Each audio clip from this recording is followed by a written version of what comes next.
MES College of Engineering and Technology Kunnakkara APJ Abdul Kalam technological യൂണിവേഴ്സിറ്റിയുടെ കീഴിലുള്ള AICTE അംഗീകാരമുള്ള എറണാകുളം ജില്ലയിലെ MESന്റെ പ്രമുഖ സ്ഥാപനത്തിൽ 2024 വർഷത്തെ പ്രവേശന നടപടികൾ ആരംഭിച്ചിരിക്കുന്നു. ISO 9001:2050 അംഗീകാരമുള്ള ഈ സ്ഥാപനത്തിലെ പ്രമുഖ ബിടെക് കോഴ്സുകളായ civil engineering, mechanical engineering, computer science and engineering, artificial intelligence and data science, electronics and communication എന്നീ ബ്രാഞ്ചുകളിലേക്കാണ് പ്രവേശനം.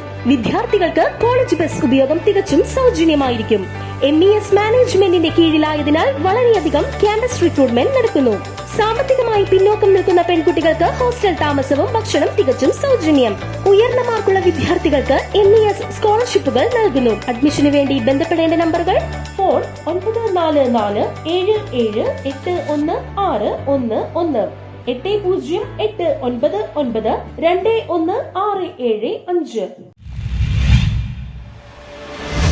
കോതമംഗലം അരൂർപ്പാടത്ത് അതിഥി തൊഴിലാളികൾക്കായി വിദ്യാഭ്യാസ സർവേയും ബോധവൽക്കരണവും സംഘടിപ്പിച്ചു. അതിഥി തൊഴിലാളികളുടെ മക്കളുടെ വിദ്യാലയങ്ങളിൽ നിന്നുള്ള കൊഴിഞ്ഞുപോക്ക് തടയുന്നതിനും തുടർ പഠനവും പഠന പിന്തുണയും നൽകുന്നതിനും വിദ്യാഭ്യാസ സർവേയും വിദ്യാഭ്യാസ അവകാശ ബോധവൽക്കരണ ക്യാമ്പയിനും പിണ്ടിമന പഞ്ചായത്തിലെ അരൂർപ്പാടത്ത് തുടക്കമായി. സമഗ്ര ശിക്ഷ കേരള കോതമംഗലം BRCയുടെ കീഴിൽ അരൂർപ്പാടം ജാസ് പബ്ലിക് ലൈബ്രറിയിൽ പ്രവർത്തിക്കുന്ന പിണ്ടിമന പഞ്ചായത്ത് തല സ്പെഷ്യൽ എഡ്യൂക്കേഷൻ സെന്ററിന്റെ നേതൃത്വത്തിലാണ് അതിഥി തൊഴിലാളികളുടെ വീടുകളിൽ സർവേയും ബോധവൽക്കരണം നടത്തുന്നത്.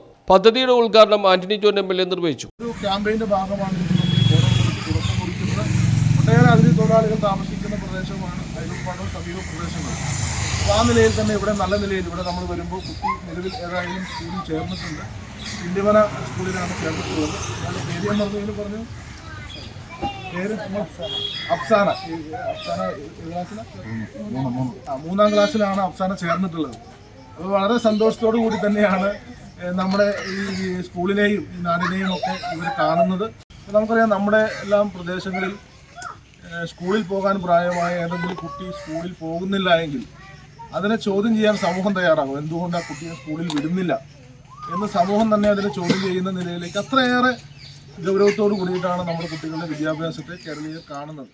ഗ്രാമപഞ്ചായത്ത് വൈസ് പ്രസിഡന്റ് ജെയ്സൺ താനിയിൽ അധ്യക്ഷത വെച്ചു. UP സ്വദേശിനി എഡ്യൂക്കേഷൻ വോളണ്ടിയർ അർഷി സലീം വീടുകളിൽ ബോധവൽക്കരണ ക്ലാസ് നടത്തി. ബ്ലോക്ക് പഞ്ചായത്ത് മെമ്പർ ലിസി ജോസഫ്, ഗ്രാമപഞ്ചായത്ത് മെമ്പർമാരായ ലാലി ജോയ്, SM മലിയാർ, സിജി ആന്റണി എന്നിവർ പ്രസംഗിച്ചു. പിണ്ടിമന ക്ലസ്റ്റർ കോർഡിനേറ്റർ EV രാജി, പിണ്ടിമന അത്താണിക്കൽ UP സ്കൂൾ അധ്യാപിക Bindu Rajan, Vidya volunteer M Aswathy teacher, Shimna Rasheed എന്നിവർ സർവേക്ക് നേതൃത്വം നൽകി. പഞ്ചായത്തിൽ 200-ലേറെ അതിഥി തൊഴിലാളികൾ താമസിക്കുന്നുണ്ട്. ഇവരിൽ കുടുംബങ്ങളായി താമസിക്കുന്നവരിലെ സ്കൂളിൽ പോകാൻ പ്രായമായ കുട്ടികളെ കണ്ടെത്തി അതാത് പ്രദേശത്തെ വിദ്യാലയങ്ങളിൽ ചേർത്തിട്ടുണ്ട്. വിദ്യാഭ്യാസ അവകാശത്തെക്കുറിച്ച് അറിവില്ലാത്തതും മാതാപിതാക്കൾക്ക് വിദ്യാഭ്യാസമില്ലാത്തതും പകൽ സമയം കുട്ടികളെ നോക്കാൻ വീട്ടിൽ ആളില്ലാത്തതും മാതാപിതാക്കളോടൊപ്പം പണിസ്ഥലത്തേക്ക് കുട്ടികളെ കൊണ്ടുപോകുന്നതും സ്ഥിരമായി ഒരിടത്ത് താമസിക്കാത്തതും ഇടയ്ക്കിടയ്ക്ക് സ്വന്തം സംസ്ഥാനത്തേക്ക് പോകുന്നതും വിദ്യാലയങ്ങളിൽ നിന്നും അതിഥി തൊഴിലാളികളുടെ കുട്ടികളുടെ കൊഴിഞ്ഞുപോക്കിന് കാരണമാവുന്നുണ്ട്. മലയാള ഭാഷ സംസാരിക്കാനും എഴുതാനും ഗണിതാശയങ്ങൾ ഉറപ്പിക്കുന്നതിനും വൈകുന്നേരങ്ങളിലും അവധി ദിവസങ്ങളിലും സ്പെഷ്യൽ എഡ്യൂക്കേഷൻ സെന്ററിൽ പ്രത്യേക പരിശീലനം നൽകുന്നുണ്ട്.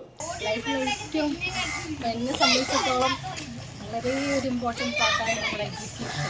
പിന്നെ കേരളത്തിൽ മോസ്റ്റ്ലി ഇന്ത്യ ഓൾ നോക്കിയാൽ ഏറ്റവും മികച്ച എഡ്യൂക്കേഷൻ സിസ്റ്റം ഉള്ളത് തന്നെ നമ്മുടെ നാട്ടിൽ കേരളത്തിൽ തന്നെയാണ്.